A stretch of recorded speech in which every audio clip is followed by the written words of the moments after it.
Hey guys, Breakthrough Health and Life Coach Glenn Hattem here. I'm here with my business coach, Tom Bartel, and just want to invite you into week 4. We're having a conversation today that's been around trying to assemble a new book that I've been working on. And we've also just been going over some forecasting of some financials as well too, which has been super helpful. And just wanted to have you guys listen in on a little bit of our conversation. Yeah, hey, it's been great working with you today, Glenn. What I appreciate about the session that we just had is the concept of the thrash, right? You know, I've talked about that before, but this is so important when you get into the action planning part of all the goals that you set, right? Is you got to get into the details. You got to throw ideas out of the table. It's ugly, it's messy. You put information out there. It's ideas, you know, nobody knows how it's going to work yet. It's a lot of push and pull, and it can be a arduous, you know, grind of a process, but it's the most important part, right? So you and I are talking about this book outline. You know, at the end of this is a nice clean structure of some sort, right? But at the beginning, you know, it's like all the Legos are out on the carpet, right? And so that's a great description of that, accurate as well. Yeah. And so it just takes time, like, to kind of weed through, like, hey, what do you think the best way to like pick these Legos up is, right? And then we kind of start figuring it out. So anyway, I like that process. Like, this is the fun part, because at the end, you usually end up in a cleaner place than where you started.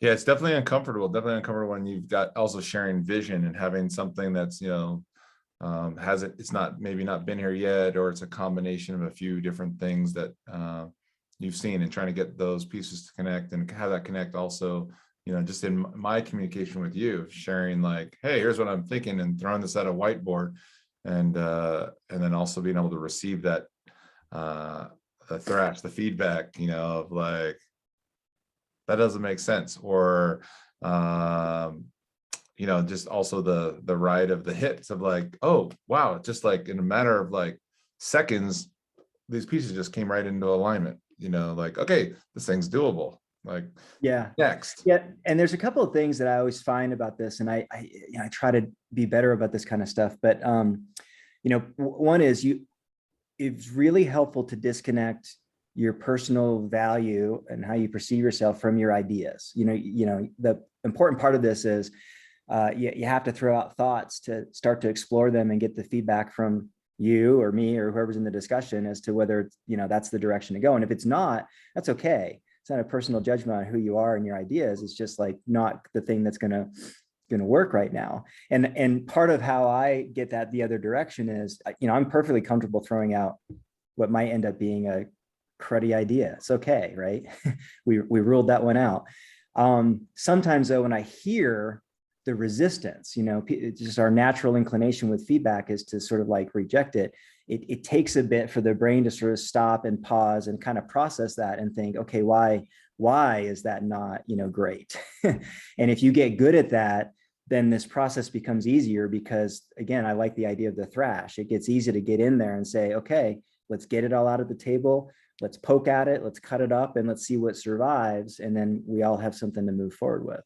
Yeah, that's one of the things I appreciate about working the process with you, is just being able to step back, you know, like not getting so hooked up, or you know, hooked up with my strong opinions or something, but actually we're in partnership trying to achieve a specific desired outcome.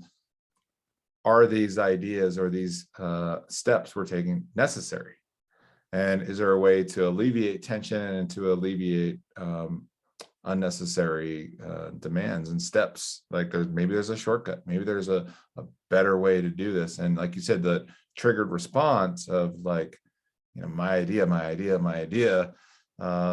that, you know, actually I can actually take the other, you know, I can take in the person I'm engaging with, their perspective, and go, you know what, even though I was, you know, grinding or arguing my point of view, that I'm actually like have a lot more wisdom now from the shared different angles to come about a whole new approach that wasn't even possible at the onset of the conversation. And hopefully you actually arrive there most of the time, you know, because you're collaborating together on like, hey, I'm bringing my best idea, you're bringing your best ideas, and then we come up with the best idea.